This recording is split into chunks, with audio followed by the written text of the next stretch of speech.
ಈ ಕಡೆಗೆ ಇದೇ ಬದ, ಹಿಂದೆಗಡೆ ತೋಟ. ಆ ತೋಟ ಕಾಣ್ತಾ ತ್ಯಾಗದ ಮರನೇ ಎಡೆ. ಹಾಗೆ ಬಂದರೆ ಆ ಮೆಳೆಯಲ್ಲಿ ಮೆಳೆ ಹೀಗೆ ಬಂದರೆ ಅಲ್ಲಿ ಕಬ್ಬು ಪೈರು ಇದೆಯಲ್ಲ, ಈ ಕಡೆ ಎಡೆ. ಇದು 32 ಕುಂಟೆ. ಇದು 32 ಕುಂಟೆ ಜಾಗ ಬಂದು 32 ಕುಂಟೆ ನೋಡಿ. ಅದೇ ರಸ್ತೆ, ಡಾಂಬರ್ ರಸ್ತೆ. ಅದು ಆ ಸ್ಕೂಟ್ರ್ ನಿಂತಿದೆಯಲ್ಲ, ಸ್ಕೂಟ್ರ್ ನಿಂತಿರದೆ ಡಾಂಬರ್ ರಸ್ತೆ. ಈ ಕಡೆ ಹಿಂಗೆ ಸೇರ್ಕೊಂಡಂಗೆ ಈ ಲೈಟ್ ಕಂಬ. 32 ಕುಂಟೆ ಜಾಗ ಬಂದು ಮಂಡ್ಯ ತಾಲೂಕು. ಜಾಗ ಬಂದು ಮಂಡ್ಯ ತಾಲೂಕು. ಮಂಡ್ಯದಿಂದ 7 ಕಿಲೋಮೀಟ್ರಲ್ಲಿಗೆ.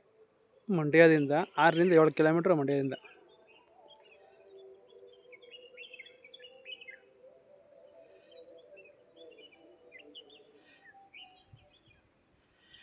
ಮಂಡ್ಯದಿಂದ 6-7 ಕಿಲೋಮೀಟ್ರ್ ಆಗುತ್ತೆ ಈ ಜಾಗಕ್ಕೆ. ಜಾಗ ಬಂದಿದೆ ಕಪ್ಪು ಮಣ್ಣು, ಕಪ್ಪು ಮಣ್ಣು. ತುಂಬ ಚೆನ್ನಾಗಿದೆ ನೋಡಿ. ತೋಟ ಎಲ್ಲ ಚೆನ್ನಾಗಿ ಮಾಡಿದ್ದಾರೆ ಅಲ್ಲಿ. ಆ ಕಡೆ ನೋಡಿ, ತೋಟ ಎಲ್ಲ ತುಂಬ ಚೆನ್ನಾಗಿದೆ. ತೋಟಕ್ಕೂ ತುಂಬ ಚೆನ್ನಾಗಿದೆ. ಆ ಕಡೆ ಯಾರೋ ಫಾರಮ್ ಹೌಸ್ ಮಾಡಿದ್ದಾರೆ ನೋಡಿ. ಅಲ್ಲಿ ಫಾರಮ್ ಹೌಸ್ ಎಲ್ಲ ಮಾಡ್ಕೊಂಡಿದ್ದಾರೆ. ಅಲ್ಲಿ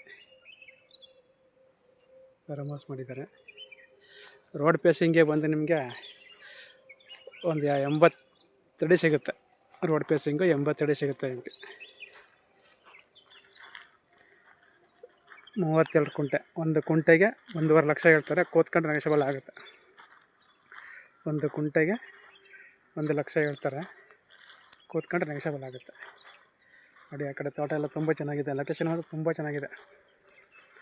ಚಿಕ್ಕದಾಗೆ ಭೂಮಿ ಹುಡುಕ್ತಾ ಇರ್ತಾರಲ್ಲ, 20 ಕುಂಟೆ 30 ಕುಂಟೆ ಬೇಕು ಅನ್ನೋಂಥವ್ರಿಗೆ ಈ 32 ಕುಂಟೆ ಆಗುತ್ತೆ ನೋಡಿ. ತೋಟ ತುಂಬ ಚೆನ್ನಾಗಿದೆ.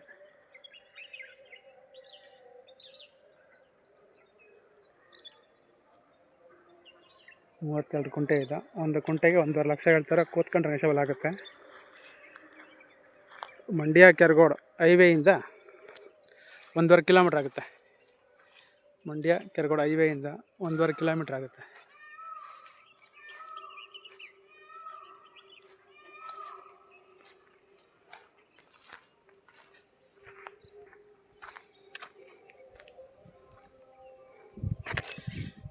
ನೋಡಿ ಈ ರಸ್ತೆಯಿಂದ ಹೀಗೆ ಬಂದರೆ ಇದೇ ಜಾಗ. ಇಲ್ಲೆಲ್ಲ ಫಾರಮ್ ಹೌಸ್ ಮಾಡ್ಕೊಂಡಿದ್ದಾರೆ ನೋಡಿ.